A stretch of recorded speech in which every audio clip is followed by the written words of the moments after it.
Welcome to Bee's Travelogue, episode 54. On Saturday, August 24th, I bought a cheap ticket to Haenam. By checking the map for places that I could reach by bus and walking, I had come across Daeheungsa Temple. The temple was founded in 514 CE and is one of the oldest temples in South Korea. It was a very hot day. You can see it was 34 or 93 degrees Fahrenheit already at 10:37 in the morning. As soon as I arrived in Haenam, I checked for the availability of return tickets and the timing so that I knew when I had to be back. I recommend always doing that.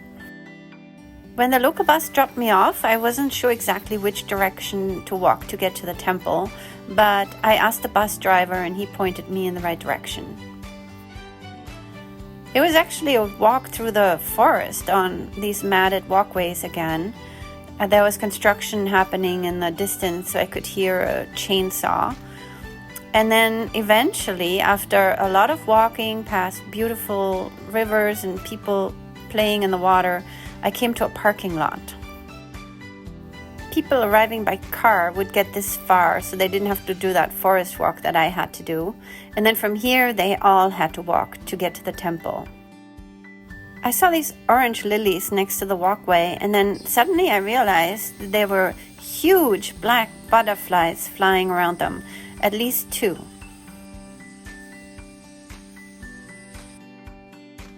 When I saw these stupas and then some buildings came into view, I thought we were arriving at the temple and took pictures, looked around, but there was nobody else here with me. And then I realized it was much too small to be the temple. But I'm glad I stopped because this area was really pretty. However, there was a much longer walk ahead of me. You can see here the rivers were pretty dry by this time in August. It was a very hot, dry summer. We finally arrived at the first gate to the temple, and the mountains in the background were really spectacular. After this first gate, we came to an area that was filled with stupas of historical importance. The temple is open for people to stay there and practice Zen meditation and learn about Zen Buddhism. This gate, the gate to Daeheungsa Temple, is one of the national treasures of South Korea. Daeheungsa Temple was one of the prettiest temples I visited. It was differently structured than most temples in South Korea, and it was fun to walk around and explore the layout. I had been to Bulguksa Temple in Gyeongju, one of the 7 famous temples in South Korea. I still think that this temple here was much more beautiful and much more fun to explore.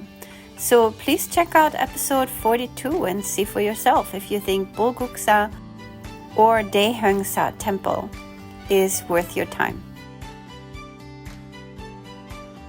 Entering through sort of a tunnel gate, I entered this courtyard with 3 buildings all around, and the one at the far end had over 1,000 Buddhas lined up like this. Praying here is supposed to bring special enlightenment. What I really liked about Daeheungsa was all the artwork, and also that the buildings still seemed to be more authentic. They didn't seem to be rebuilt as in most of the other temples. I spent a lot of time in this area, really exploring every corner, walking around the buildings, appreciating the artwork. Even though I'm from the sea and a very flat part of Germany, or maybe not even, but because I'm from the sea and a very flat part, I've really always loved the mountains. So being in this temple and walking around and feeling the mountains towering above us was very peaceful. I crossed the small stream that runs through the temple and went into this eastern complex comprised of several more buildings and halls with Buddhas and stupas all around. There was this golden Buddha surrounded by figures and then two fierce warriors near the entrance. The part that I liked most about this area was the colorful lanterns hung up. Daeheungsa temple also had these lanterns, but they weren't as spectacular as here. Part was possibly also the sunlight coming through, but still, these were very pretty and looked like beautiful lotus flowers in different colors. I had brought my own picnic lunch and sat on the steps behind one of the buildings here and just ate and drank some water while I was watching other visitors coming in and out of the buildings. I then came back to the colorful lanterns. Usually families or individuals purchase the lanterns, write down a wish or a hope and attach it to the lantern, which is then hung up. Each building contained Buddhas and warriors, and then I walked toward the back to this building here, but I discovered that this was where people book their temple stay. You can see the shoes here where people were inside meditating. Having seen everything there was possibly to see in this eastern area, I crossed back over the stream and walked back up the stairs to explore the western part of the temple. I spent a while contemplating the meaning of the sign, "The spectator rolls up, does not come in." I wasn't sure if that meant I wasn't supposed to go in or only people with cars, but I eventually decided that it was people who didn't stay there and just came by for a daily visit were not supposed to go in, so I stayed out. There were many more areas of the temple to explore, and each one was prettier than the one before. I kept walking around, following the different pathways and finding more groupings of buildings that were all very beautiful with the mountains behind them. And then I came to these stairs that led to a square. The buildings around the square looked like they had been built much more recently than the other buildings. I passed through the square and caught back up with the road that was leading up into the mountains.